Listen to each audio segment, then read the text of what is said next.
नमस्कार मैत्रिणींनो, दीप्स टेलरिंग नाशिक या यूट्यूब चॅनलमध्ये मी दीपाली तुमचं सर्वांचं खूप खूप स्वागत करते। मैत्रिणींनो, आजच्या व्हिडिओमध्ये आपण बघणार आहोत पेपर पॅटर्न कसं काढायचं आहे। अंगावरून माप घेऊन कशा पद्धतीने आपल्याला पेपर पॅटर्न काढायचं आहे, तर त्याच्यासाठी आपल्याला माप कसे घ्यायचे आहेत याचा व्हिडिओ मी अपलोड केलेला आहे। बघा, हा अशा प्रकारचा व्हिडिओ आहे, तिथे जाऊन तुम्ही चेक करू शकता। त्याची लिंक पण मी डिस्क्रिप्शन बॉक्समध्ये देऊन देणार आहे। ठीक आहे, कारण की व्हिडिओ खूप मोठा होऊन जाईल, त्याच्यामुळे मी तुम्हाला इथे माप नाही सांगत आहे। इथे डायरेक्ट आपण पेपर पॅटर्न कटिंग करणार आहोत। ओके, तर मापांसाठी तुम्हाला तो व्हिडिओ चेक करायचा आहे। तिथे स्टेप बाय स्टेप सर्व प्रकारची माप मी सांगितलेली आहे। आता माप कुठले कुठले घ्यायचे आहेत, तर बघा, हे असे सर्व प्रकारचे आपल्याला हे एवढे आपल्याला माप घेणं गरजेचं आहे। ओके, तर चला मैत्रिणींनो, आपण स्टार्ट करूया। व्हिडिओला सुरुवात करण्या अगोदर मैत्रिणींनो, चॅनलवर जर नवीन असाल तर चॅनलला सबस्क्राइब करायला विसरू नका आणि बेल आयकन प्रेस करायला पण विसरू नका, जेणेकरून अशाच प्रकारचे जे नवीन नवीन टॉपिकचे व्हिडिओ येणार आहेत त्याचं नोटिफिकेशन सर्वात पहिले तुम्हाला मिळून जाणार आहे। आणि मैत्रिणींनो, ह्या व्हिडिओला लाईक करायला पण विसरू नका, ठीक आहे। आणि व्हिडिओ जास्तीत जास्त लोकांपर्यंत शेअर करा। तर चला, जास्त वेळ न घालवता आपण डायरेक्ट टॉपिकला सुरुवात करूया। आज आपण इथे पेपर पॅटर्न शिकणार आहोत। बॅक साइड आपण इथे पेपर पॅटर्नची कटिंग करणार आहोत, ठीक आहे। आणि फ्रंट साइड आपल्याला बॅक साइड नुसार कशी कटिंग करायची ते पण आपण बघणार आहोत। तर चला स्टार्ट करूयात लगेच। तर बघा, इथे आपलं पेपर पॅटर्न आपल्याला काढायचे, त्यासाठी मी इथे पेपर घेतलेला आहे। सिंगल पेपर घेतला तुम्ही तरी पण चालणार आहे, कारण की आपण इथे फक्त बॅक पार्ट काढणार आहोत, फ्रंट पार्ट आपण नंतर काढणार आहोत। तर सगळ्यात अगोदर जसं माप घेतलेलं आहे त्याप्रमाणे आपल्याला इथे माप टाकून घ्यायची आहे। सगळ्यात अगोदर एक स्ट्रेट लाईन आखून घ्यायची आहे। इथे वरती एक स्ट्रेट लाईन आखून घ्यायची, त्यानंतर उंची टाकायची आहे। तर उंची बघा, आपण काय करणार आहोत, फ्रंट पार्टची जी उंची आहे ती आपली थोडी एक्स्ट्रा असणार आहे। 1 इंच आपण एक्स्ट्रा घेणार आहोत फ्रंट पार्टला, आणि बॅक पार्टला जी आहे ती आपली फ्रंट पार्ट पेक्षा 1 इंच कमी असणार आहे। तर मी इथे उंची घेणार आहे माझी उंची जी आहे ती आहे 14.5। हे बघा, 14.5 इंच मी इथे उंची घेतली आहे। त्यानंतर मी 1 इंच इथे एक्स्ट्रा घेतलेला आहे फोल्डिंग साठी। दोन्ही ठिकाणी आपल्याला लाईन आखून घ्यायची आहे, स्ट्रेट लाईन।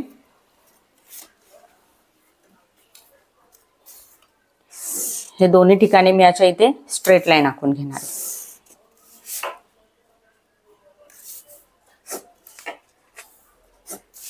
आता काय करायचं आहे, शोल्डर घ्यायचं आहे। शोल्डर आहे आपलं 7 इंच। 7 इंचाचं शोल्डर घ्यायचं आहे। त्याच्यासाठी अगोदर खाली 1 इंच घ्यायचे आहे। इथूनच खाली 1 इंच घेऊन एक स्ट्रेट लाईन आखून घ्यायची।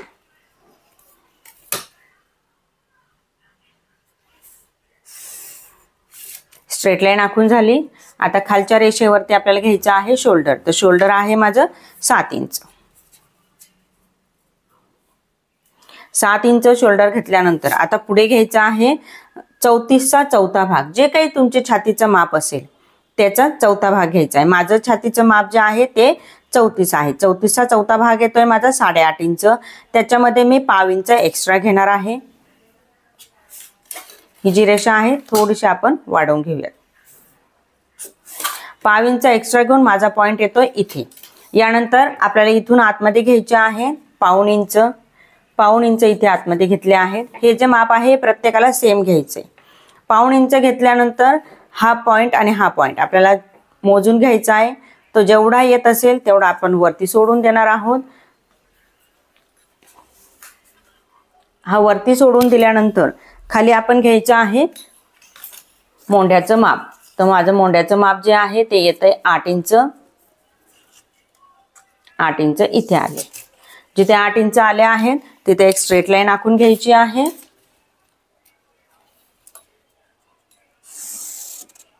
स्ट्रेट लाईन इथे आखून घेतली। आता जे माप मी इथे घेतलेलं आहे शोल्डरचं 7 इंच, तेच माप ह्या रेषेवरती पण माझं येणार आहे। तर 7 इंच इथे घ्यायचे आहे।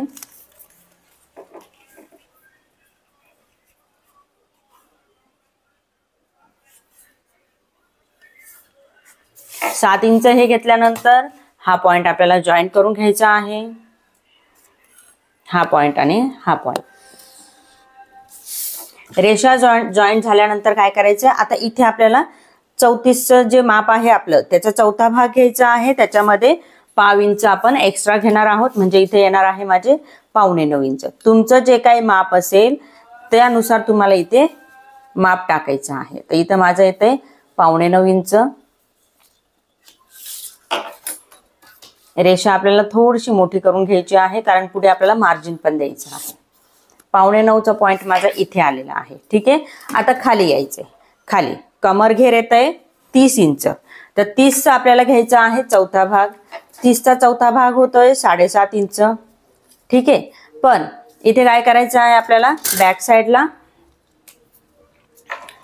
इथे आपल्याला बॅक साईडला टक्स टाकायचा आहे. त्या टक्ससाठी आपल्याला घ्यायचं आहे 1 इंच एक्स्ट्रा. ठीक आहे, तर मग इथे किती घेणार आहे मी, 8.5 इंच. टक्ससाठी मी एक्स्ट्रा घेतलेले आहेत, त्यामुळे इथे माझा येणार आहे 8.5 इंच. आता हा पॉइंट आणि हा पॉइंट जॉईन करून घ्यायचा आहे. इथे मी रेषा मारणार आहे अशी.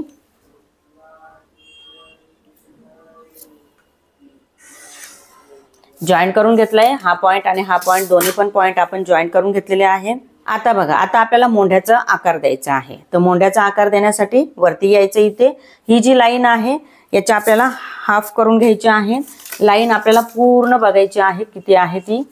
7 इंच माझी इथे लाईन येते आणि इथे 3.5 इंचावरती मी पॉइंट घेणार आहे.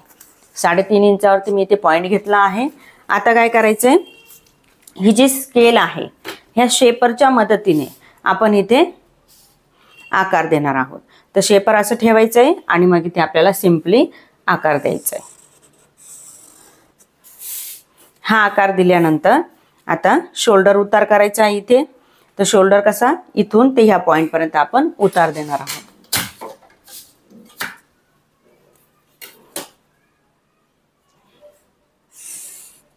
हा उतार दिलाय आपण.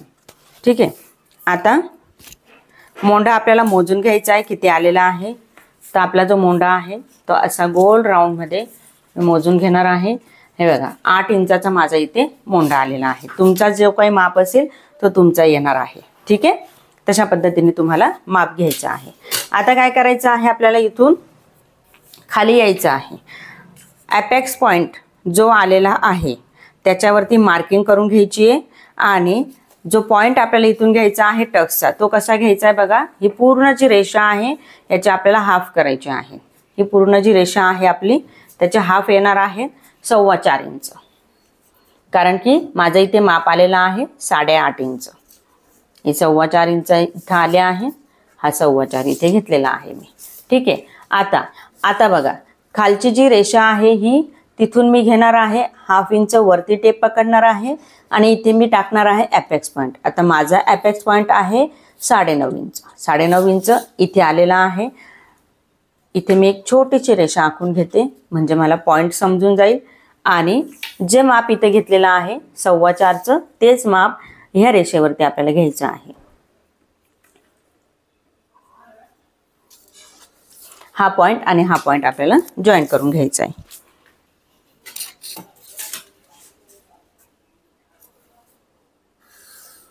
हा बघा, आणि इकडनं आपल्याला हाफ घ्यायचे आहेत आणि इकडनं हाफ घ्यायचे आहेत.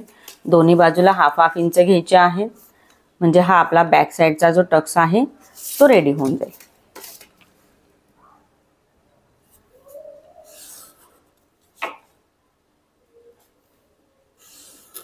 हाफ इंच घेऊन इथे बॅक साईडचा टक्स आपला रेडी झाला आहे. खालची जी लाईन आहे तिथे स्ट्रेट घ्यायचं आहे असं, कारण ही जी लाईन आहे ही आपली फोल्डिंगसाठी असणार आहे. ही जी लाईन आहे ही फोल्डिंगसाठी आहे आणि ही जी लाईन आहे ही शोल्डर उतारासाठी आहे.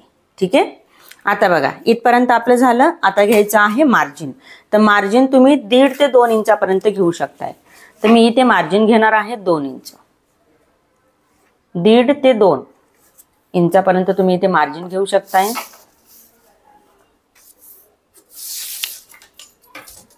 स्ट्रेट लाईन आखून घ्यायची आहे आणि या सर्व लाईन तिथे जॉईन करून घ्यायची.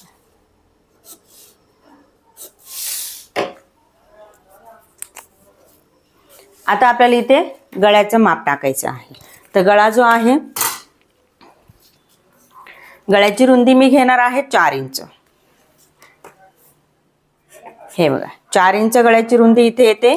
खालचा जो पॉइंट खालची जी रेषा आहे तिथेच आपल्याला हे माप टाकायचंय। 4 इंच इथे मी गळ्याची रुंदी घेतली आहे आणि गळ्याचा उंची मी घेणार आहे इथे बघा 10 इंच, 10 ते 10.5 इंच। मी 10.5 इंच टाकते इथे। 10.5 इंचावरती मी उंची घेणार आहे। उंची बघा कशी मोजली, हा पॉइंट आणि हा पॉइंट, हा असा इथे मी 10.5 इंच घेतले। आता इथे पण घ्यायचे आहेत आपल्याला 4 इंच। 4 इंच घेऊन हा जो चौकोन आहे तो आपल्याला आखून घ्यायचा आहे। हा चौकोन मी इथे आखून घेतलेला आहे। कट नाही करणार आहे मी, फक्त तुम्हाला काढून दाखवणार आहे। आता गळा आपल्याला कट नाही करायचा आहे। हा बघा हा चौकोन इथे माझा आलेला आहे। आता इथे 2 प्रकारे आपण गळ्याचं माप काढू शकतोय।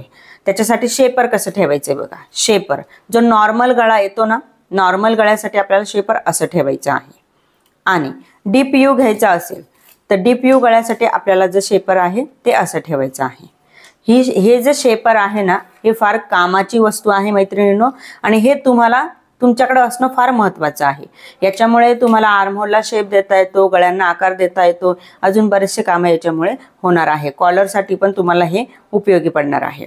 ठीक आहे, त्याच्यामुळे हे शेपर आपल्याकडे असणं आवश्यक आहे। आता मी इथे घेणार आहे नॉर्मल गळा घेणार आहे, नॉर्मल आपला गोल गळा। त्यासाठी मी शेपर बघा असं ठेवलेलं आहे। हे असं ठेवलं मी शेपर। नॉर्मल आपल्याला गोल गळा घ्यायचा आहे, त्याच्यामुळे या शेपरनुसार मी असा इथे गोल गळा टाकून घेतला। ठीक आहे, आता याचं आपल्याला कटिंग करायचं आहे। तर कटिंग कसं करायचं, मी फक्त पॅटर्न कटिंग करणार आहे, गळा मी कटिंग नाही करणार आहे। तर कटिंग करायला बघा हे शोल्डर असं कट करायचं आहे आपल्याला। सिंपली आपलं हे बॅक पार्ट झालेलं आहे रेडी।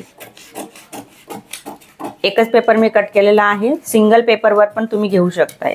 आणि ह्यानुसार आपल्याला फ्रंट पार्ट कटिंग करायचा आहे, तो आपला असणार आहे उद्याला। हे बघा आता इथे मी कट करून घेतला आहे संपूर्ण, आणि बॅक पार्ट आपला इथे कटिंग झालेला आहे। तर बघा मैत्रिणींनो, अशा प्रकारचं आपलं जे पेपर पॅटर्न आहे ते कटिंग करून झालेलं आहे, बरोबर। तर हे पेपर पॅटर्न कटिंग करून झाल्यानंतर फ्रंट पार्ट कसा कटिंग करायचा त्याचा व्हिडिओ आपला उद्याला येणार आहे। तर नक्कीच व्हिडिओ तुम्ही बघायचा आहे, आणि हा जो व्हिडिओ आहे स्किप न करता बघायचा आहे मैत्रिणींनो, तेव्हाच तुम्हाला सगळ्या गोष्टी टॉपिक समजणार आहे। ओके, तर चला भेटूया उद्याच्या व्हिडिओमध्ये। तोपर्यंत बाय बाय।